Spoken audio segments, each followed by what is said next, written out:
Good morning guys, magandang umaga po. At kuha tayo ng baseline natin, no, ng sugar natin.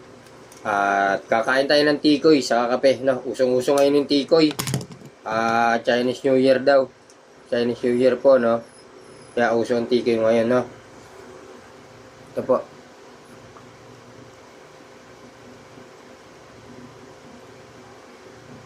$126 ang baseline natin, ang sugar test natin ngayon, no? Babalikan ko kayo pagkatapos natin ng 2 hours po kumain ng tikoy. Sige po, maraming salamat po. Good morning. Ito po, yung tikoy. Nasa buwan ngayon ng tikoy, Chinese New Year diwo. Kape, black. Yes, kape. Okay, mga ka-diabetes, 2 hours na. Kuha na tayo ng sugar natin ulit, check tayo kung gano'ng tinaas sa tikoy ng sugar natin, tapos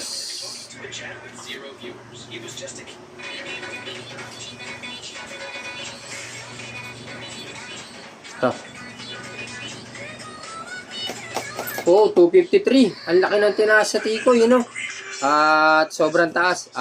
Follow, like, and share po, good morning guys. Pagkatapos kumain ng tikoy, ito po yung karuktong niya. Inom tayo ng glycoside saka bawang na Nigdik. Ang sugar natin pagkatapos kumain ng tikoy is 253. Ngayon, inom tayo ng gamot. Tignan natin after 2 hours kung ilan ibababa niya. Bawang po to. Magandang tanghali po mga ka-diabetes. Ito na. After 2 hours, uminom tayo ng bawang at glycoside. Tignan natin kung gaano binaba ng sugar natin. Sa 253, tingnan natin kung ilan binaba niya. Hindi po nanunuyo. Hindi nanunuyo? Kasi nga may toyo ka, kaya hindi siya nanunuyo. Inaayaan mo lang siya, lumamig na, gano'n? 111. Ang laki ng binaba niya, 100 plus, no?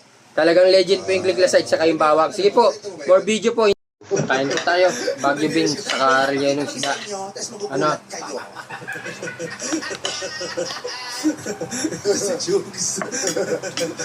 Balikan ko po kayo mamaya. Magandang hapon. Sugar test tayo pagkatapos natin kumain ng Baguio beans at rellenong bangos. Tingnan natin after 2 hours kung hindi ka nalabasan niya.